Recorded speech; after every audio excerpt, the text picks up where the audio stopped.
சீமான் அண்ணா அவர்கள். ஆக்சுவலி சினிமாக்கும் அவங்களுக்கும் ஒரு நல்ல தொடர்பு. அன்னையில இருந்து இன்னைக்கு வரைக்கும் ஒரு நல்ல ஒரு பற்று இருந்துகிட்டே இருக்கு. நிறைய படங்கள் பாப்பீங்க அப்படின்னு நாங்க கேள்விப்பட்டோம், நிறைய டிஸ்கஸ் பண்ணீங்க. இந்த படத்தை பார்த்துட்டுமே அவர் வந்து ரொம்ப பாராட்டினாரு அப்படின்ற மாதிரிலாம் நாங்க கேள்விப்பட்டோம். ஸோ நீங்க அதை பத்தி ஷேர் பண்ணீங்கன்னா. ஆமா சார், ரைட்டு. அவங்க நிறைய படங்கள் வந்து இயக்கியிருக்கிறாங்க, நிறைய படங்கள் நடிச்சிருக்காங்க. இன்ஃபேக்ட் அவருடைய நடிப்புக்கு வந்து நானுமே ஒரு ஃபேன் தான் கண்டிப்பா. So thank you so much sir. பெரிதும் நான் போற்றுகிற மதிக்கிற ஊடகவியலாளர்கள், இங்கே அமர்ந்திருக்கிற என் அன்பிற்கினியவர்கள் அனைவருக்கும் என்னுடைய அன்பும் வணக்கமும். நந்தன் பாட்டு வெளியிட்டுள்ளார் என்று சொல்வதை விட பல நூறு ஆண்டுகளாக இந்த மண்ணின் மக்கள் பட்ட வலியை வெளியிடுகிற ஒரு விழாவாகத்தான் இதை பார்க்கணும்.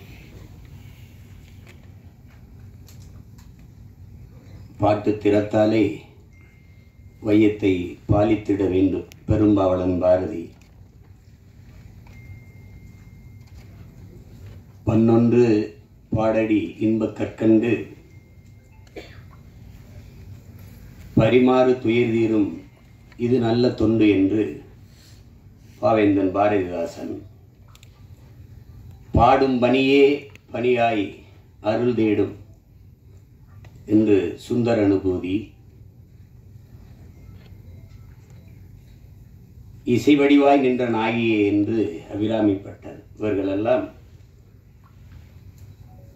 பாடி இந்த இசையால் உலகத்தின் எல்லா துயரங்களையும் போக்க முடியும், அளப்பரிய இன்பத்தை அடைய முடியும். இசையால் இறைவனையே மயக்க முடியும், இறைவனையே காண முடியும் என்று எண்ணற்ற பெருமக்கள் தங்கள் பாக்களால் நிரூபித்திருக்கிறார்கள். ஆனால் இந்த இசை, நந்தன் வெளியிடுகிற இசை இறைவனை காண அல்ல, ஒரு நல்ல மனிதனை காண்பதற்கு, மானுடமுள்ள ஒரு மனிதனை காண்பதற்கு அவன் வெளியிடுகிற இசை. ஒளியை அடிப்படையாக வைத்து உருவாவதுதான் இசை. செவி வழியே சென்று இதயத்தை தடவி கேட்கும் உயிர்கள் எல்லாம் மயக்கி தன்வயப்படுத்துகிற ஒளியே இசை, அந்த ஓசையே இசை. ஆனால் நந்தன் வெளியிடுகிற இசை இதயத்தை தடவப் போவதில்லை, அது தட்டும், பேரளவில் அது தாக்கும். அதுதான் நந்தனுடைய இசை. காரணம், அந்த இசையை மீட்டுகிற வீணை அதன் நரம்புகள் கம்பிகளால் ஆனவை அல்ல, இரத்தமும் சதையும் உள்ள மானுடனின் நரம்பினால் பின்னப்பட்டவை. செத்துப்போன மாட்டின் தோளிலிருந்து எடுத்து செய்யப்பட்ட பறையின் இசை அல்ல, உயிரோடு இருக்கிற மனிதனின் தோலை உரித்து உருவாக்கப்பட்ட பறையின் இசை. இது நாம் ஆடுவதற்கல்ல, அதிர்வதற்கு எழுப்பப்படுகிற இசை நந்தனின் இசை. நாம் கேட்டு சிலிப்பதற்கல்ல, சிந்திப்பதற்கு, நாம் ரசிப்பதற்கல்ல இந்த இசை, ஆழ்ந்து யோசிப்பதற்கு எழுப்பப்படுகிற இசைதான் என் தம்பி ரா சரவணன் உருவாக்கியிருக்கிற நந்தனின் இசை. அந்த இசையின் நாயகன் என் அன்பு இளவல் சிப்ரான் அவர்களுக்கும், என்னுடைய அன்பிற்கினிய கவிஞர் ரவி அவர்களுக்கும் என்னுடைய பாராட்டுக்கள். இங்கே படத்தை பார்த்தவர்களோட படத்தை பற்றி சொல்ல தயங்குகிறார்கள். என் தம்பி சரவணன்ட்ட கேட்டேன், கதை தெரிஞ்சிருமோ அப்படின்னு. கதை தெரிஞ்சாதான் படம் பார்க்கவே வருவாங்க. அது ஏதோ அதில் படத்தில் மறைவுகள், அதில் பேசுறதுல கூட மறைச்சு பேசுகிறாங்க. அது நீங்கள் போய் பாருங்கள், நீங்கள் போய் பாருங்கள், சொன்னாதான் பார்க்க வருவாங்க அவங்க. ஒரு சில படைப்புகள் தான் திரையரங்கை விட்டு வெளியில் போன பிறகு அந்த கதையும் கதைக்களமும் கதா மாந்தர்களும் நம் பின்னாடியே வருவார்கள், நம் கூடவே பல நாட்கள் இருப்பார்கள். நம் கண்ணை விட்டு நம் உணர்வை விட்டு அகல மறுப்பார்கள். அப்படிப்பட்ட ஒரு தாக்கத்தை ஏற்படுத்திய படைப்பு தான் என்னுடைய தம்பி ரா சரவணன் அவர்களுடைய படைப்பு நந்தன். பல நூறு ஆண்டுகளாக இந்த இனம் தூக்கி சுமந்து வருகிற வழியை திரை மொழியில் பதிவு செய்யப்பட்டிருக்கு. நந்தனை எரிக்கும் போது நந்தன் எப்படி கதறி அழுதிருப்பானோ அந்த கதறல் தான், அந்த கதறலின் சில சிதறல்கள் தான் இந்த திரைக்காவியம். இது இங்கே தம்பி சசி அவர்கள் சொல்லும்போது இது ஆகச் சிறந்த ஒரு பதிப்பு. அது டப்புன்னு இந்த படத்தை பார்த்து அப்படி மறந்துட்டு கடந்துலாம் போக முடியாது. அவ்வளவு பெரிய ஒரு பதிப்பு. அது ஒவ்வொரு காட்சிகளும் அவ்வளவு கவனமாக பதியப்பட்டிருக்கு. இப்படிதான் நான் பார்க்குறேன். இங்கே பல நாட்கள் பார்க்கணும்னு அதை என் தம்பி சரவணன் வலியுறுத்தி நேரம் இல்லாமையா ரொம்ப நேரம் நெருக்கடிக்கடியில் பார்த்தும் கூட அந்த படம் எவ்வளவு வேலைப்படுவதும் என்னை விட்டு நீங்காத அந்த காட்சிகள் என்னை அழித்து கொண்டிருக்கிறது. அவ்வளவு பெரிய தாக்கத்தை அந்த படம் தந்திருக்கு. இதில் படத்தின் மாந்தர்கள் குறிப்பாக என்னுடைய தம்பி சசி, அவன் நடித்த அயோத்தி படத்தை பார்த்து நான் பாராட்டினேன். என்னுடைய அருமை சகோதரர் ரைடன் தியேட்டர் அந்த ரவிதான் தயாரித்திருந்தார். அது ஒரு சிறந்த படம். ஆனால் என் தம்பி சசியாகவே இருப்பான். அதில் அது கதாபாத்திரம் அவனை நகர்த்தும். ஆனால் இந்த கதையில், இந்த படத்தில் முதல் பதிவிலிருந்து சசியை நீங்கள் மறந்து விடுவீர்கள். சசி என்ற ஒரு நடிகன் நீங்கள் இதுவரை திரையில் பார்த்த அந்த கலைஞன் இல்லை. உண்மையிலே அது கூடுப்பானையாகவே வாழ்ந்திருப்பான். அப்படி ஒரு உடல் மொழி, அவனுடைய உரையாடல் உச்சரிப்பு அவ்வளவு அருமையான ஒரு வெளிப்பாடு. அதை எவ்வளவு பாராட்டினாலும் தரும். அதற்கு பிறகு அது புதிய அறிமுகமாக இருக்கிற சுருதி அவர்களுடைய கதாபாத்திரம், அதனுடைய பங்களிப்பு, புதியவர் என்று யாரும் சொல்ல முடியாது திரையில். என்னுடைய தம்பி சமுத்திரக்கனி படத்தில் சிறிய நேரம் வந்தாலும் அதுதான் அது இந்த சமூகம் ஒரு மானுடனை எப்படி பார்க்கணும், சக மனிதனை அப்படிங்கிறத அந்த கதாபாத்திரம் சொல்லுது. ரொம்ப ஆழமான கதாபாத்திரம். இந்த மொத்த திரைக்கதையை தூக்கி நிறுத்துகிற ஒரு ஒரு ஒரு ஒரு கதாபாத்திரம் இருக்குது. அதை நடிச்சிருக்கிறவன் என் தம்பி பாலாஜி சக்திவேல். நானும் என் தம்பி சசியும் பேசிகிட்டு இருக்கும்போது பாலாஜி என்னடா அப்படி நடிச்சிருக்கான் அப்படி.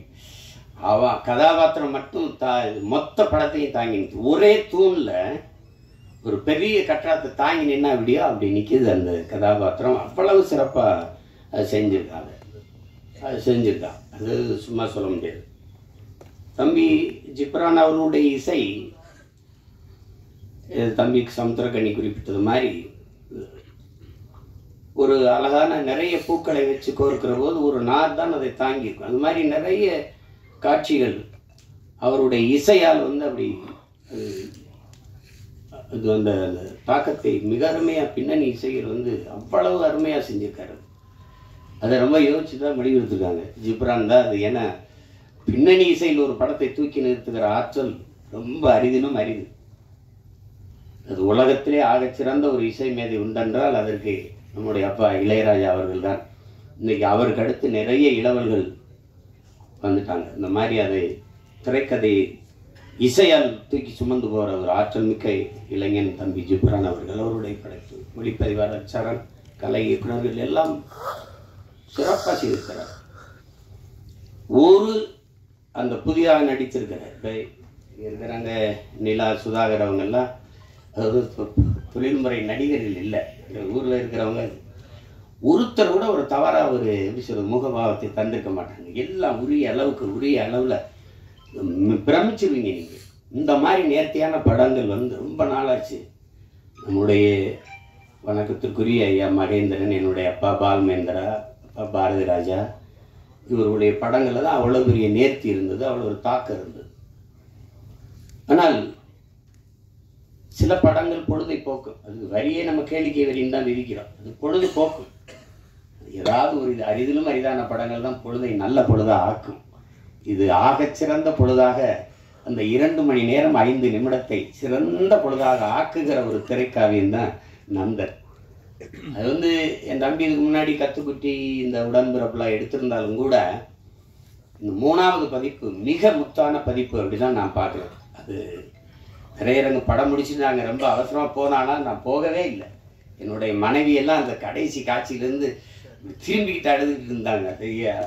அவ்வளவு நெகிழ்ச்சியாக இருந்தது. அது அவங்களுக்கு இவங்கெல்லாம் சொல்ல பயப்படுவாங்க கதையை.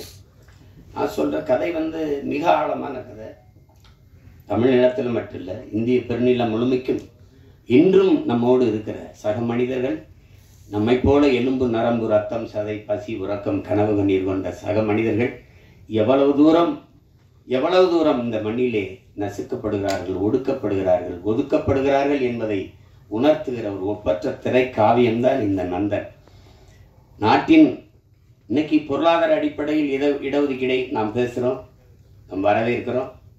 ஆனால் இடஒதுக்கீடு ஏன் கொண்டு வரப்பட்டது அப்படிங்கிறத நீங்கள் அறிவார்ந்த என் உறவுகள் நீங்கள் சிந்திச்சு பார்க்கணும். சீமான் இந்த தெருவில் போகக்கூடாது என்றது ஏழை என்பதற்காக அல்ல. என் உடன் பிறந்தவர்களே, இந்த கோயிலில் நான் நுழையக்கூடாது என்பது நான் ஏழை என்பதற்காக அல்ல. இந்த குளத்தில் நான் குளிக்கக்கூடாது என்பது நான் ஏழை என்பதற்காக அல்ல. நான் எளிமகன், ஈன சாதி, தாழ்ந்தவன், தீண்டத்தகாதவன் என்பதற்காக.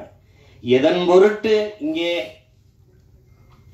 எனக்கு கல்வி, வேலைவாய்ப்பு, அரசியல் அதிகாரம் மறுக்கப்பட்டதோ அதன் பொருட்டே அது கொடுக்கப்பட வேண்டும் என்பதற்காக உருவாக்கப்பட்ட ஒன்றுதான் வகுப்பு வாரி பிரதிநிதித்துவம். அதை நீங்க புரிஞ்சுக்கணும். ஏழை சீமான் நாளை அதானி அம்பானி ஆகிவிடலாம், பொருளாதார அளவுகோல் மாறிவிடும்.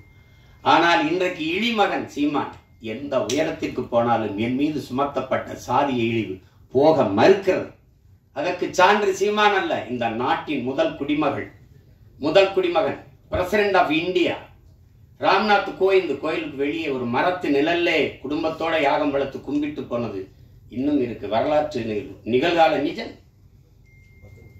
நாட்டின் முதல் குடிமகன் Droupadi Murmu president of India, நாட்டின் பிரதம அமைச்சர் மாண்புமிகு ஐயா நரேந்திர மோடி ஒரு நாற்காலியில், ஐயா அத்வானி ஒரு நாற்காலியிலே அவர் வீட்டு வாசலில் அமர்ந்து பேசுகிறார்கள். அந்த அருமை பெருமகள் அந்த ஓரத்திலே கைகட்டி நின்று கொண்டிருக்கிறார். Citizen of president of India. இந்த நாட்டில் பெண்ணிய உரிமை பேசுகிறோம், பெண்களுக்கு இடஒதுக்கீடு பேசுகிறோம், சமத்துவம் பேசுகிறோம், சகோதரத்துவம் பேசுகிறோம், ஜனநாயகம் பேசுகிறோம்.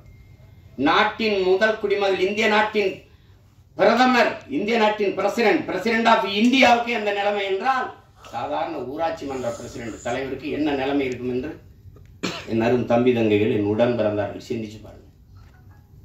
இன்றைக்கும் கொடியேற்ற முடியாது. இங்கே எத்தனையோ மாமன்றங்களில் மாநகர மாமன்ற உறுப்பினர்கள் இருக்கிற அவையிலே தாழ்த்தப்பட்டவர்கள் இருப்பதற்கு இருக்கை போடப்படவில்லை என்பது இன்றும் நிகழ்கிறது.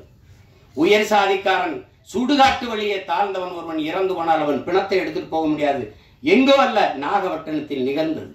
கோயிலுக்குள் நுழைய முடியாது, திறந்து போய் கும்பிடடா என்று சொல்ல ஒருத்தனும் இல்ல, பூட்டை போட்டு சாவி எடுத்துட்டு வர ஆள் இருக்கு.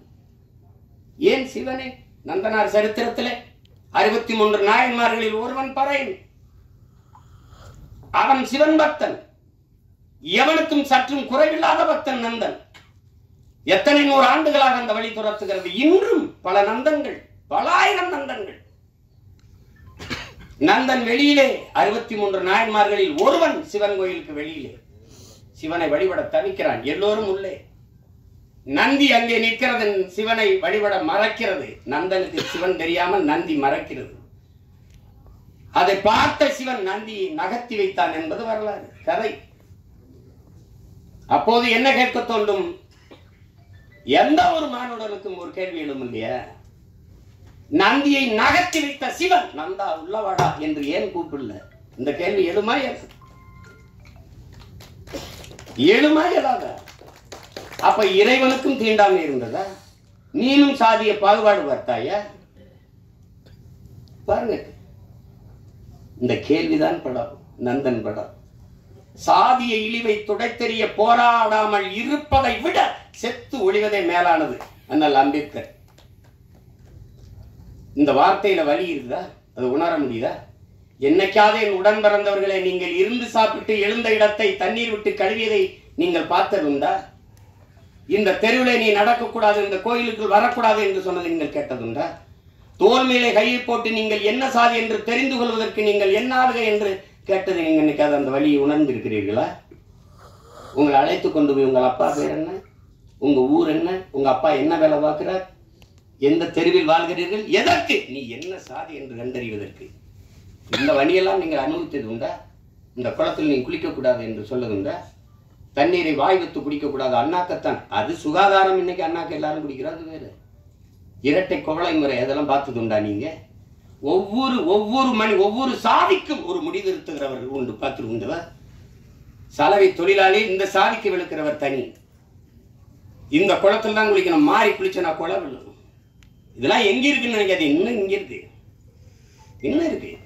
எத்தனை ஊராட்சி மன்ற தலைவர்கள் இந்திய நாட்டின் விடுதலை கொடியை ஏற்ற முடியாமல், கொடி விடுதலை கொடி, ஆனால் அவன் பெற்று இருக்கிறானா? சத்துணவு ஆயா தாழ்த்தப்பட்ட மகள், அவள் சமைத்து போட்டதை சாப்பிட மாட்டோம் என்று எத்தனை பிள்ளைகள் சாப்பிடாமல் போனது இல்லையா? அரசு சாப்பிட வைக்கிறதுக்கு என்ன முயற்சி? அவளை பணியிட மாற்றியதுதான் இன்றும் இங்கே நிகழ்கிறது. உடன் பிறந்தவர்களே, நாகப்பட்டினத்தில் சுடுகாட்டு வழி எடுத்துட்டு போக முடியல, சுடுகாட்டு வழியே. ஆனால் மாவட்ட ஆட்சியர் எங்க போனார்? நீங்க எடுத்துட்டு போங்க, நான் பாப்போம்னு சொல்லல. மாற்று வழிதாரம் அங்க ஒண்டி போச்சுக்கிறீங்க. இதுதான் நீங்க இன்னும் இருக்கிற நிலைமை. அப்ப அதிகாரத்துக்கிட்டே தீண்டாம இருக்கு, பாகுபாடு இருக்கு. அடித்தட்டு மக்கள் என்ன செய்ய முடியும்? அது இன்னும் அந்த நந்தனை எரித்த தீ இன்னும் எரிந்து கொண்டுதான் இருக்கிறது. அதுதான் இந்த படம் வலியுறுத்துது. நீங்க சாதியை ஏற்றதாள்களை வைத்துக் கொண்டு சமூக முன்னேற்றம் மேம்பாடு என்று பேசுவது மலக்குழியின் மேலே நீங்கள் போடுகிற மல்லிய பந்தலுக்கு சமம்ங்கிறாரு இந்த அம்பேத்கர். அதான் இங்க நடக்குது, இன்னும் நடக்குது. ஆனா நம்ம சகோதரத்துவம் பேசுவோம், சமத்துவம் பேசுவோம். இந்திய அரசியல் அமைப்பு சட்டம் கொடுத்தது தமிழ்நாட்டுக்குள்ள 42 தொகுதி ஆதி குடிகளுக்கு, 2 தொகுதி பழங்குடி. ஆனால் அரசியல் அமைப்பு தந்ததை தவிர இந்த கட்சிகள் கொடுத்தது எத்தனை? ஒண்ணு கிடையாது. அந்த முறை மட்டும் இல்லை என்றால் ஒருவன் கூட ஒரு சீட்டு கொடுத்துருக்க. இந்த காலத்திலையும் பொது தொகுதிக்கு நிறுத்துறதுக்கு, பொது தொகுதிக்கு ஆசைப்படக்கூடாதுன்னு சொல்றதெல்லாம் இருக்கத்தானே செய்யுது. மொத்தமா வச்சு செதுக்கி தள்ளிட்டான் 2 மணி நேரம் 5 நிமிஷத்துல. மொத்தமா, அதாவது ஒரு பெரிய அரசியல் பொது மேடையில பேச தயங்குறதை திரைமொழியில் மொழிபெயர்த்ததுக்காகவாது என் தம்பி சரவணன் போற்றத்தக்கவன், பாராட்டப்படத்தக்கவன். யாரும் இந்த படத்தை தயாரிக்க மாட்டாங்கன்னு அவனுக்கு தெரியும். இந்த கதையை சொன்னா ஏத்துக்க மாட்டான், பயப்படுவான். ஆனால் பயப்படாம துணிஞ்சு அவன் என்ன பெரிய கோடீஸ்வரனா, பிச்சை எடுத்து அங்க 1000 வாங்கியிருப்பான், இங்க 2000 வாங்கியிருப்பான், இங்க 1 லட்சம் வாங்கியிருப்பான், 50,000 இருப்பான். அதை சேர்த்து வச்சு குருவி சேர்த்த மாதிரி வச்சு இந்த படத்தை எடுத்துட்டான். அந்த படத்தை எவ்வளவு திறமை இருந்தாலும் வாய்ப்பில்லை என்றால் அது வெளிப்படாது.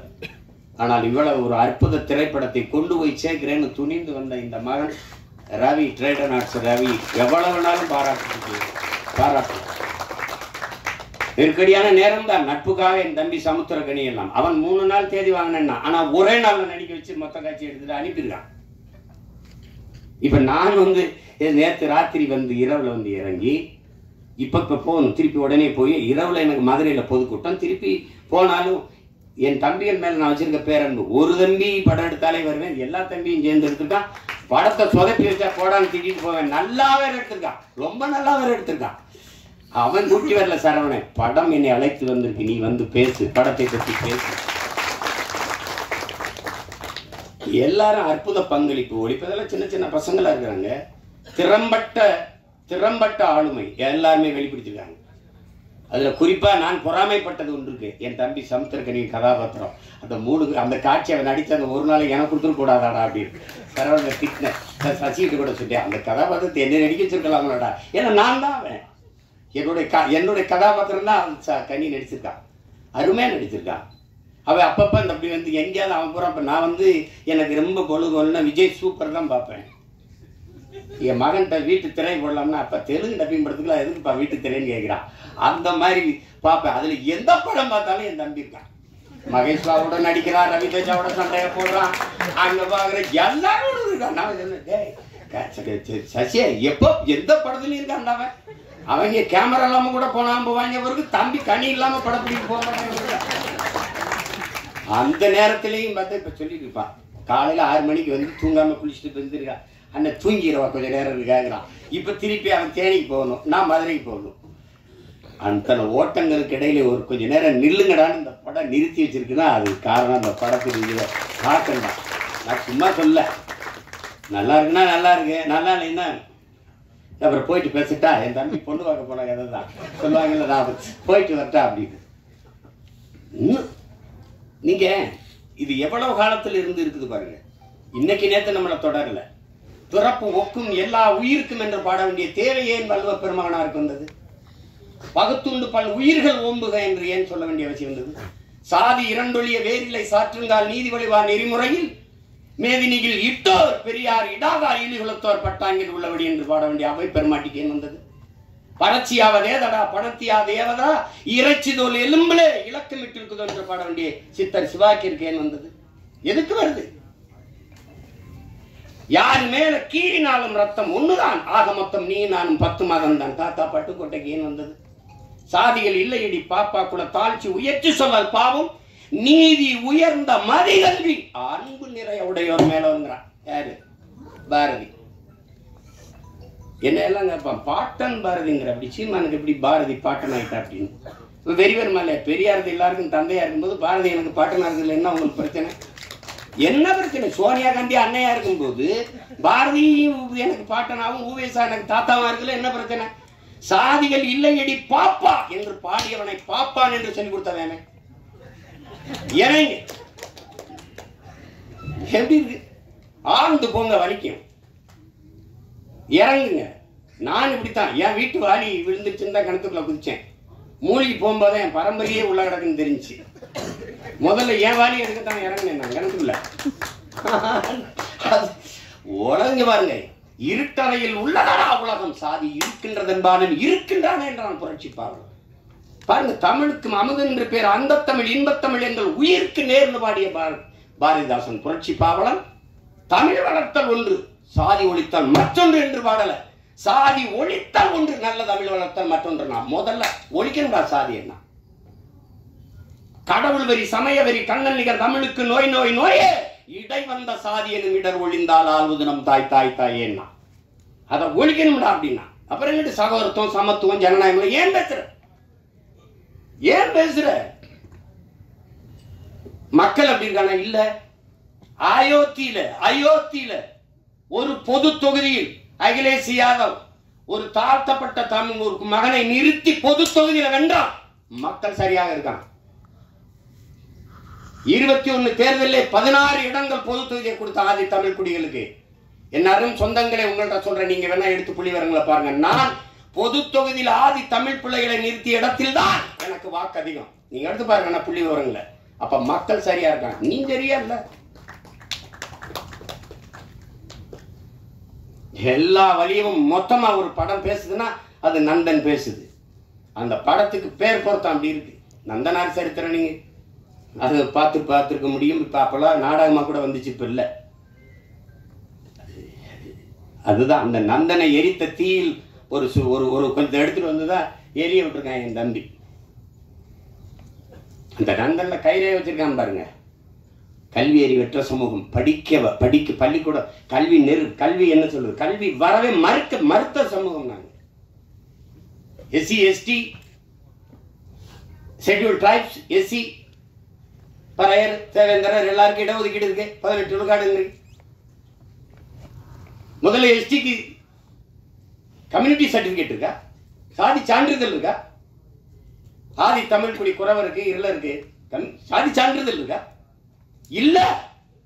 திருவண்ணாமலை மாவட்டத்தில் இல்லாம போராடும் போது இங்க இருந்து நான் வண்டி எடுத்துட்டு போய் இந்த மக்களோட உட்கார்ந்து பள்ளிக்கூடத்தை விட்டு கர்ப்பிணி பெண்கள் வேலைக்கு போகாம அந்த குறவர் குடி மக்கள் உட்கார்ந்து அவங்களோட உட்கார்ந்து போராடி 3000 பேருக்கு சாதி சான்றிதழை நான் பெற்றுக் கொடுத்திருக்கிறேன் என்றால் அப்ப எந்த நிலைமையில் அவன் மக்கள் இருக்கான்? சாதி சான்றிதழ் இல்லாமல் என்ன சலுகையை பெற முடியும்? ரேஷன்ல அரிசி போடுறான், சரிதான். ரேஷன் கார்டுல தானே வாங்க முடியும், கார்டே இல்லையே. அந்த மக்களின் வலியை நீங்க அது பார்த்தாதான் தெரியும். அனுபவிச்சானது தானே தெரியும். நமக்கு எல்லாமே செய்தி தான். விவசாயி செத்தாலும் செய்தி தான், நமக்கு மீனவன் செத்தாலும் செய்தி தான், எல்லாமே நமக்கு செய்தி தான். ஆனால் இந்த படத்தை பார்த்துட்டு அப்படி கடந்து போக முடியாது. பத்திரிகை இதழியல் உறவுகளுக்கெல்லாம் போட்டு காமிச்சாரா இல்லையான்னு தெரியல. நீங்க பார்க்கும்போது நான் பேசுற இந்த உணர்வு உங்களுக்கு புரியும்.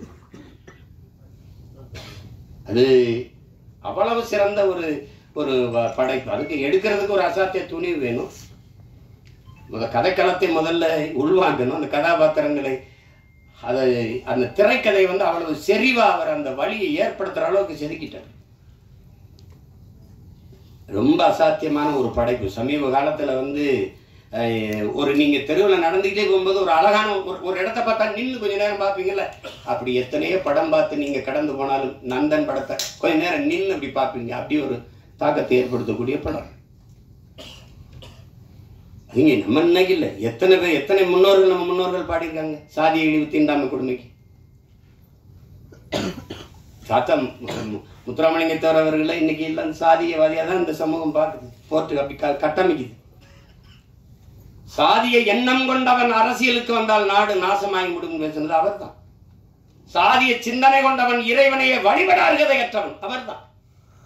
உன்கிரகை உயர்ந்தது உழைக்கிறகை தாழ்ந்தது என்கிற எண்ணம் எவருக்கும் இருக்கக்கூடாது. இறைவனுக்கு முன்னே இரண்டு கையும் இணைத்து தான் வணங்குகிறோம் என்று சொன்னதும் அவர் தான்.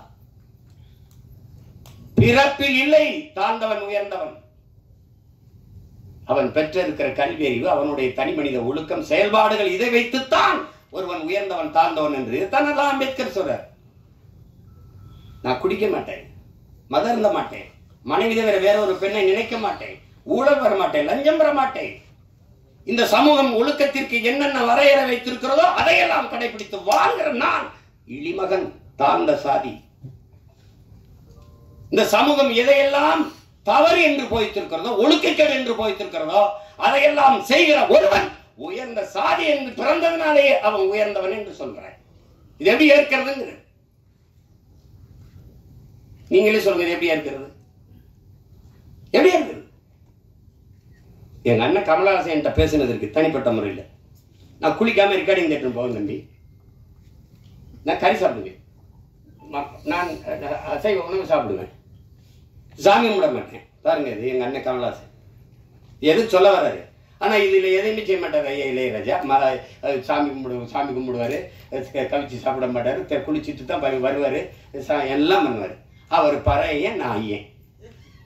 புரியுதா? இந்த வேறுபாடு புரியுதா? சமூகம் எப்படி கட்டமைச்சிருக்கு பாருங்க. இப்ப யாரு உயர்ந்தவர்? எது உயர்ந்தது? எதன் அடிப்படையில் நம்ம அதை பார்க்கிறோம்? அதுதான் பிரச்சனை. ஒரு மனிதன் வந்து என்ன வழி இருந்தா பேசிட்டு பாப்பாங்க. ஒரு மனிதன் ஒரு வாழ்நாளில் 10,000 புத்தகங்கள் படிக்கணும்.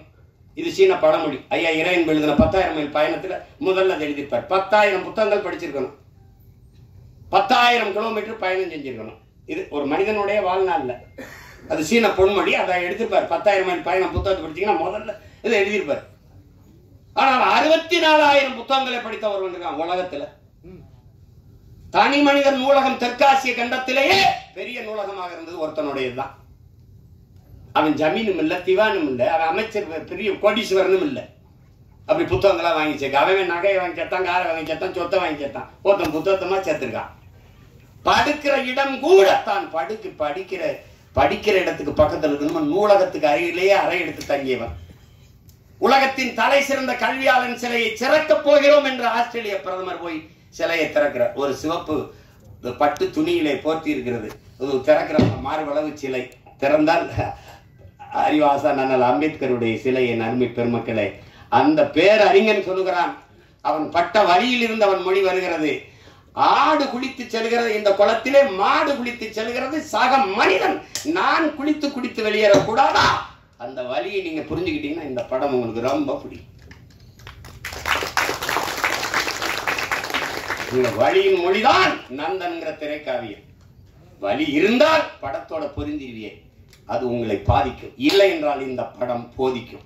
ஆனால் எப்படியாவது இந்த படம் உங்களை செய்யும். படைப்பு என்பது என்ன? என் உடன் பிறந்தவர்களே, ஒரு கல்லூரி வாசலில் ஒரு கல் இருக்குது, பெரிய கல். அவன் என்ன சொல்றான், இதை எடுக்கணும், என்னடா பண்ணலாம் அப்படின்னு. அடிச்சு நொறுக்கி பூமிக்குள்ள புதைச்சிடலாம். ஒரு மாணவன் எழுதிட்டு இது என்ன செய்யலாம்னு சொல்லுங்கடான்னா ஒருத்தர் எழுதிட்டு வரான். அடிச்சு நொறுக்கி சின்ன சின்ன கற்களா வச்சு பூமிக்குள்ள புதைச்சி விட்டுறலாம். ஒருத்தன் வந்து இதை உடச்சி ரெண்டா போட்டு படிக்கல்லாம் போட்டு எல்லாம் நடந்து போகலாம். இப்படி ஒருத்தன் எழுதுறான், அது தேவையற்ற பகுதியை நீக்கிடலாம். சரி நீக்கு பார்ப்போம்னா, தேவையற்ற பகுதியை நீக்கினா அழகான சிலையா இருக்குது, அதை பார்த்து எல்லாரும் ரசிக்கிறான். இதுதான் படைப்பு. இது தேவையற்றதை நீக்கிறதுக்கான பெரிய முயற்சி தான் நந்தன்கிற ஒரு அழகிய கலைப்படைப்பு. அதை கலைப்படைப்பு அல்ல. அதை என் தம்பி ஆள் ஒல்லியா இருக்கான், உளி மாதிரி இருக்கானா? செதுக்கு இருக்கான். ஒளியே சிற்பியாக இருந்து செதுக்கிய படம் தான் திரைக்காவியம் தான் இந்த நந்தன். எவ்வளவு வேணாலும் நீங்க விட்டீங்கன்னா நான் எனக்கு விண்ணூர்திக்கு நேரம் இருந்ததுன்னா பேசிட்டே இருப்பேன். அவ்வளவு தாக்கத்தை என்னுடைய ஏற்படுத்திய ஒரு திரைக்காவியம் நந்தன். அயோத்தியிலே இதே தான். ஆனா அந்த திரையரங்க வாசல்ல தான் பேச முடிஞ்சது, இது மாதிரி பேச வாய்ப்பு இல்லை. இப்ப நிறைய கதையை சொல்லிட்டேன்னா அது இந்த வெளியிடுறவர் என் தம்பி ரவி கோச்சால் வச்சுருக்காரு. வெற்றி விழாவில் ஒரு தடவை வெற்றி 50 நாள் ஓடி ஓடி வரும்போது விழா எடுத்துட்டு மறுபடியும் பேசுவோம், மிச்சத்தை பேசுவோம். ஒரு சிறந்த படைப்பு, ஆக சிறந்த படைப்பு. அருமை இளவல்கள் எல்லோரும் இணைந்து ஒப்பற்ற ஒரு திரைக்காவியத்தை தந்திருக்கிறார்கள். இன்றும் நம்மோடு வாழ்ந்திருக்கிற சக மனிதர்களின் வழி அதை திரையில் மொழிபெயர்த்த என்னுடைய தம்பி சரவணனுக்கு என்னுடைய அன்பு நிறைந்த வாழ்த்துக்கள், பாராட்டுக்கள். எவ்வளவு வேணாலும் சொல்லலாம். அவனோடு உடனிருந்த ஒத்துழைத்த ஒவ்வொரு திரைக்கலைஞர்களுக்கும் என்னுடைய அன்பும் வாழ்த்துக்களும். இங்கே இந்த செய்தியை எடுத்துக்கொண்டு போய் நீங்க எப்பவுமே நல்ல ஒன்றை பாராட்டி இருக்கிறீர்கள். இது ஒரு சிறந்த படைப்பு. கொண்டு போய் சேர்த்து இந்த படத்தை வெற்றி பெற செய்யுங்கள். எளிய கலைஞர்கள், இளைய கலைஞர்கள் சேர்ந்து உருவாக்கிய ஈடு இணையற்ற ஒரு திரைக்காவியம். இது வெற்றியடையட்டும். இன்னும் பல சிறந்த திரைப்படங்கள் நமக்கு உருவாகட்டும். அது இது இது இது ஒரு புரட்சி என்பது தசரா புரட்சி. பகத்சிங்கிட்ட போய் புரட்சினா என்ன? புரட்சி என்பது ரத்தம் சிந்தும் வன்முறையாகத்தான் இருக்க வேண்டும் என்பது அல்ல. அது துப்பாக்கி தோட்டாக்களை தொழுவதும் அல்ல. அப்ப எதுதான் பகத்சிங் புரட்சி? வெளிப்படையாகவே அநீதிகளால் கட்டமைக்கப்பட்ட சமூகத்தை தகர்த்து முற்றுமுழுதாக புதிய ஒரு சமூகத்தை படைப்பதுதான் புரட்சிங்கிறார். அப்படி ஒரு புதிய ஒரு சமூகத்தை படைப்பதற்கான முயற்சி தான் நந்தன் படம் ஏற்படுத்த போகிற புரட்சி. புரட்சி என்பது ஒவ்வொரு மனிதனின் காலுக்கு கீழே காத்து கிடக்கிறது காய்ந்த சருகுகளாக, ஒரு தீக்குச்சியின் உரசலுக்காக. அந்த தீக்குச்சி தான் நந்தன் பற்ற வைத்து போடுகிற தீக்குச்சி. அன்பிற்குரியவர்களை, புரட்சி தீ பற்றி எரியட்டும். மாற்றம் என்பது மானுட தத்துவம். மாறாது என்ற சொல்லை தவிர மற்ற அனைத்தும் மாறிவிடும். மாறுவோம், மாற்றுவோம். புரட்சி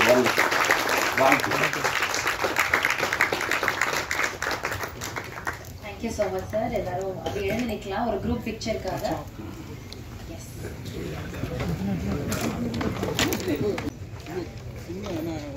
ஓகேவா? Yes, thank you so much.